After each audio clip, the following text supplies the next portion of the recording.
How's it going, everyone? Welcome back. Bengals Jaguars week 2. Two teams coming in undefeated after what was ugly seasons for both last season. Jaguars winning all of 4 games. Bengals missing playoffs after the slow start, just finishing above 500. But both of them starting week 1 strong.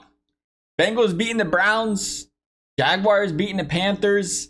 And we'll start with these Bengals. A lot of talk about the slow starts in Cincinnati. And once again, last week, the Bengals offense was, well, very anemic, to say the least, under 150 total yards on the day. But one thing I've looked at, one thing I've been saying is, hey, there's a couple things to keep in mind here with the Bengals. One, the Cleveland Browns have had the Bengals number. The Cincinnati Bengals do not play very well in a division for the most part. Zach Taylor is just not, he's just not a game planner. To say the very least, he's not been very good game planning to stop the Cleveland Browns. Cleveland Browns, of course, you know, yeah, they beat the Browns with DTR as their quarterback last season, and Watson for half a game and whatever. You know, you can go down the list, but for the most part, the Browns have had a pretty good team, or a pretty good matchup, I should say, for the Bengals. Number 2, beginning of the season. The beginning of the season woes for the Cincinnati Bengals. We've seen it time in, time out.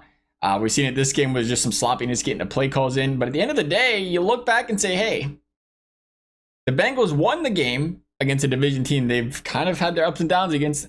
They won a game where they typically start out slow. And looking back, to add a third thing on, in Joe Burrow's career, the Cincinnati Bengals have punted 19 times. They have scored 3 touchdowns. They have turned the ball over 5 times. They've got a couple field goals in his career in the first game of the season, in the first half of those games.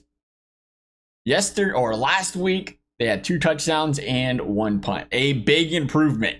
Browns defense locked it down after that. We'll see what the Browns got. I honestly think the Browns have a chance to be a great defense again this season. We've seen in the past. Maybe that was just reminiscence of this again this season. It was a team that, again, bolstered up a defensive line that was already really good. Could we see that as a glimpse of hope for the Bengals? Will we see that transition into the offense springboarding itself up and going above and beyond against a Jacksonville Jaguars defense that was 31st in the league in yards allowed last season? It was not pretty. It is a Jaguars defense that they add Jordan Lewis.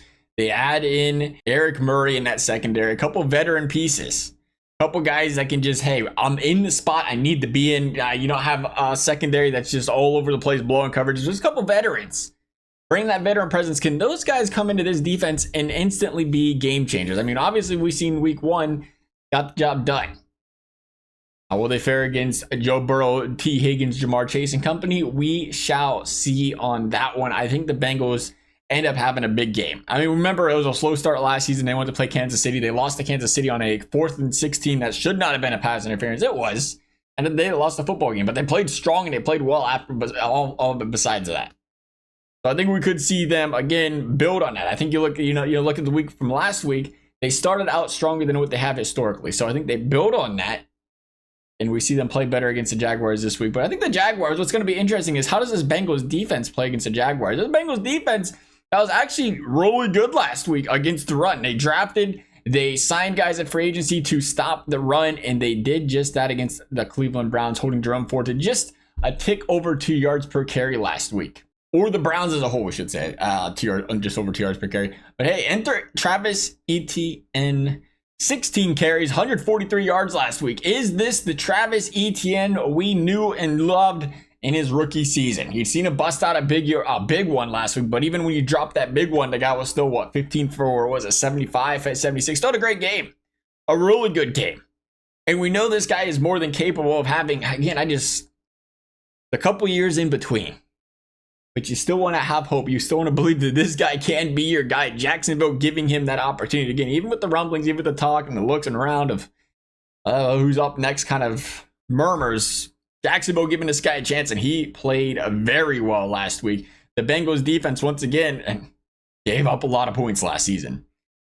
And they're going to go up against a red-hot Travis Etienne. They're going to go up against not just Travis Etienne, but what could end up being one of, if not the best, wide receiver duo in the league by the end of this season. Probably next season would make more sense, but maybe by the end of this season, get it out with Travis Hunter and Brian Thomas. I mean, they already had a stud, and then they traded up to get what is potentially the Shohei Ohtani of the NFL. If this guy can go out there and play both wide receiver and corner for the Jacksonville Jaguars, a guy that can be an absolute game changer. Only got a few reps on defense last week, but do we see him slowly get implemented more and more into this defense? We are seeing they want to do that. And we already talked about a couple secondary upgrades, potentially slotting him in there when you can. It's going to be interesting. I think the Jaguars are a team that have the potential to put up points. And if they can protect the quarterback, they had some maneuvering at the offensive line this past season. They bring some guys in, but if they can protect the quarterback, and again, Bengals defensive line has had a hard time protecting, or I shouldn't say protecting, but rushing the passer. And I think it's got all the setups for what has actually happened in the past, where we see a bit of a high-scoring game between the Jacksonville Jaguars and the Cincinnati Bengals. This feels like your classic 2024 Bengals game, where you see a 30-33 winner. But I think this is a Cincinnati Bengals team, again, as ugly as it was last week. I feel like that's an overreaction Monday type of game. I feel like the Bengals, again, just the way they match up against the Browns, feel like they find a way to put up points. I feel like they find a way to get Jamar Chase involved more, get T. Higgins involved more. I don't think the Jaguars game plan as well as the Browns do in locking those guys down. They just don't have the secondary. They just don't have the pass rush. They just don't have the team as a whole that is seeing the Bengals that often to game plan to shut this man down, or shut these guys down, I should say. My biggest thing that could get into Bengals' way is the Jaguars want to try and get their receivers involved in the bubble game, the screen game. We've seen it 4 or 5 times last week. They got some pretty good chunk plays out of it. And what was, again, issue with the Bengals last season, seeing it improve this season, was the tackling. The open field tackling. I mean, these plays are designed to get these guys in open space. They're designed to get these guys, make the first man miss, and go for a lot of yards. And the Jaguars could have an absolute heyday with that if the Bengals cannot tackle in this game. And the Bengals struggle to make those plays, struggle to make those tackles, and they move the football up and down the field that way. You get ETN involved. I mean, the Jaguars very well could win this football game. I think it's one of those things. It's the narrative changer. Slowly but surely, the Bengals found a way to win. Last season, they found a way to lose these games.